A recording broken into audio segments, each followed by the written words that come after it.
യോഗ്യതാ സർട്ടിഫിക്കറ്റ് വിവാദത്തിൽ ജോലി നഷ്ടപ്പെട്ട മലമ്പുഴ നഴ്സിംഗ് കോളേജ് പ്രിൻസിപ്പലിനെ നിരപരാധിയെന്ന് തെളിഞ്ഞിട്ടും തിരിച്ചെടുക്കാൻ നടപടിയില്ല.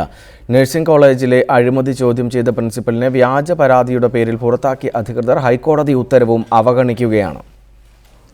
സിമെറ്റിന് കീഴിൽ പ്രവർത്തിക്കുന്ന മലമ്പുഴ നഴ്സിംഗ് കോളേജിലെ പ്രിൻസിപ്പൽ ഡോക്ടർ ടി ജാനറ്റിനെ 2013 നവംബർ 7-നാണ് യോഗ്യതാ സർട്ടിഫിക്കറ്റ് വ്യാജമാണെന്ന പരാതിയുടെ അടിസ്ഥാനത്തിൽ അന്വേഷണം പോലും നടത്താതെ പിരിച്ചുവിട്ടത്. സർക്കാർ ആശുപത്രിയിൽ സ്റ്റാഫ് നഴ്സായി ജോലി ചെയ്ത കാലയളവിൽ സ്വകാര്യ നഴ്സിംഗ് കോളേജിൽ അസിസ്റ്റന്റ് ലെക്ചറായി പ്രവർത്തിച്ചുവെന്നും സർട്ടിഫിക്കറ്റുകൾ വ്യാജമാണെന്നുമുള്ള പരാതിയുടെ അടിസ്ഥാനത്തിലായിരുന്നു നടപടി. എന്നാൽ സംഭവത്തെക്കുറിച്ച് അന്വേഷിച്ച പോലീസ് ഇവർ ഹാജരാക്കിയ യോഗ്യതാ സർട്ടിഫിക്കറ്റുകൾ വ്യാജമല്ലെന്ന് കണ്ടെത്തി. തുടർന്ന് ഇവരെ പിരിച്ചുവിട്ട നടപടി ശരിയല്ലെന്ന് ഹൈക്കോടതിയും വ്യക്തമാക്കി. എന്നാൽ ഉത്തരവിറങ്ങി മാസങ്ങളായിട്ടും ഇവരെ തിരിച്ചെടുക്കുന്നതിനുള്ള നടപടിയില്ല. സ്റ്റേറ്റ് കോടതി, ബഹുമാനപ്പെട്ട കോടതി ഈ കേസ് തള്ളിയപ്പോഴും ഞാൻ ഗവൺമെന്റിനെ സമീപിച്ച് റെപ്രസെന്റേഷൻ കൊടുത്തു, എന്നെ തിരിച്ചെടുക്കണം എന്ന് പറഞ്ഞിട്ട്.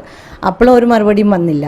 പിന്നെ ഹൈക്കോടതി വിധി വന്നിട്ടും ഞാൻ റെപ്രസെന്റേഷൻ ലെറ്റർ കൊടുത്തു. അപ്പോൾ ഇതുവരെ ഒന്നും വന്നില്ല. മംഗലാപുരത്ത് നിന്നും BSc നഴ്സിംഗ് പഠനം പൂർത്തിയാക്കിയ ഇവർക്ക് 1 വർഷം സ്റ്റൈപ്പൻഡ് ഇല്ലാതെ സേവനം ചെയ്യണമെന്ന നിബന്ധനയുണ്ടായിരുന്നു.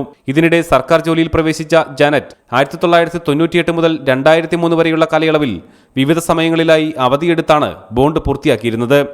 2005 മുതൽ 2011 വരെ വിവിധ നഴ്സിംഗ് കോളേജുകളിൽ അധ്യാപികയായി ജോലി ചെയ്ത ഇവർക്ക് ഇതിനു പുറമെ നഴ്സിംഗിൽ ഡോക്ടറേറ്റ് ഉൾപ്പെടെയുള്ള അധിക യോഗ്യതകളുമുണ്ട്.